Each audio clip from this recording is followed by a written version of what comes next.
আমার বিএনপির বন্ধুদের মাথাটা একটু ডিস্টার্ব হয়ে গেছে, পাগল হয়ে গেছে। মা বোনেরা পুরুষরা বাড়ি বাড়ি যাচ্ছে আর দাড়িপাল্লার কথা বলছে। রিক্সাওয়ালাকে জিজ্ঞেস করে, ভ্যানওয়ালা, বাস স্ট্যান্ড, টেম্পুওয়ালা, দোকানদার বলে কারে ভোট দিবা? বলে আমরা সব দেখছি, এবার আমরা দাড়িপাল্লাই। কি বলে কিনা বলেন? এতে এখন আমার বিএনপির বন্ধুদের মাথাটা একটু ডিস্টার্ব হয়ে গেছে। কি গেছে, হয়েছে না? পাগল হয়ে গেছে। এখন বলার তো কিছু নেই।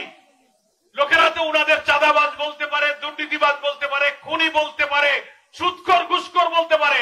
জামাত ইসলামী কিনা ওনারা চাঁদাবাজ বলতে পারে না, খুনি বলতে পারে না, মিথ্যাবাদী, সুদ ঘুষ বলতে পারে না। বলে কি ওনারা এখন জান্নাতের টিকিট বিক্রি করে। দেখেন না অনলাইনে জামাত নাকি জান্নাতের টিকিট বিক্রি করে। তা আমি বলি জান্নাতের টিকিট তো আমারই একটা দরকার, কি কারো কাছে থাকে তো একটা দেন। আমরা মা বোনদেরকে বলেছি, ভাইদেরকেও বলি, জামাত ইসলামী কখনো জান্নাতের টিকিট বিক্রি করে না। আমরা কি করি? মহান আল্লাহ তাআলা দুনিয়ার মানুষকে কোন পথে গেলে মানুষ জাহান্নামের আগুন থেকে বাঁচবে, কোন পথে গেলে জান্নাতের পথ, আমার আল্লাহ রসুল যে পথ দেখিয়েছেন সেই পথের দাওয়াত আমরা মানুষের কাছে পেশ করি। কোথায় জান্নাতের টিকিট বিক্রি করলাম? এই যে এই বক্তৃতা করলাম, দেখবেন কালকেই কিছু লোক বলবে তোমাকে পরোয়ার সাহেব তো জান্নাতের টিকিট বেঁচে গেছে।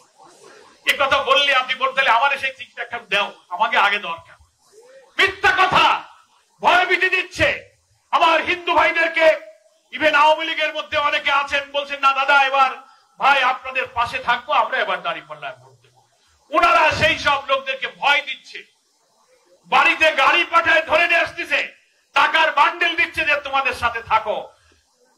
টাকা দিয়ে, দুর্নীতির টাকা দিয়ে কখনো সত্যকে চাপা দিয়ে রাখা যাবে না ভাই। টাকা পয়সা দিয়ে তো হাটের হাঁস মুরগি গরু ছাগল কেনা যায়, মানুষ কি টাকা দিয়ে কেনা যায়?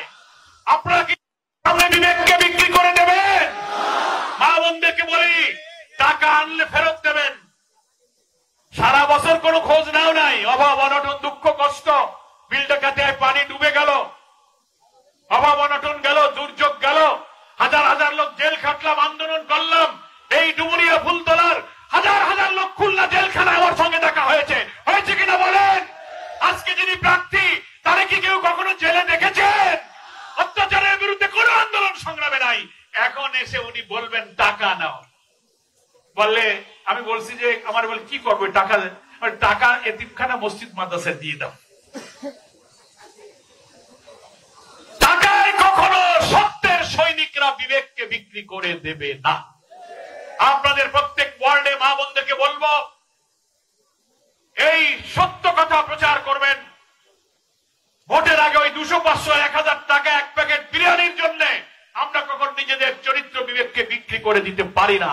ইনশাআল্লাহ যদি আল্লাহ তাআলা নতুন বাংলাদেশের জন্য আমাদেরকে কবুল করেন, তো আমাদের দুঃখ কষ্ট অভাবের জন্য সেই নতুন বাংলাদেশেই আমরা আমাদের সিদ্ধান্ত গ্রহণ করে এই দুঃখ কষ্ট আমরা ইনশাআল্লাহ লাঘব করব।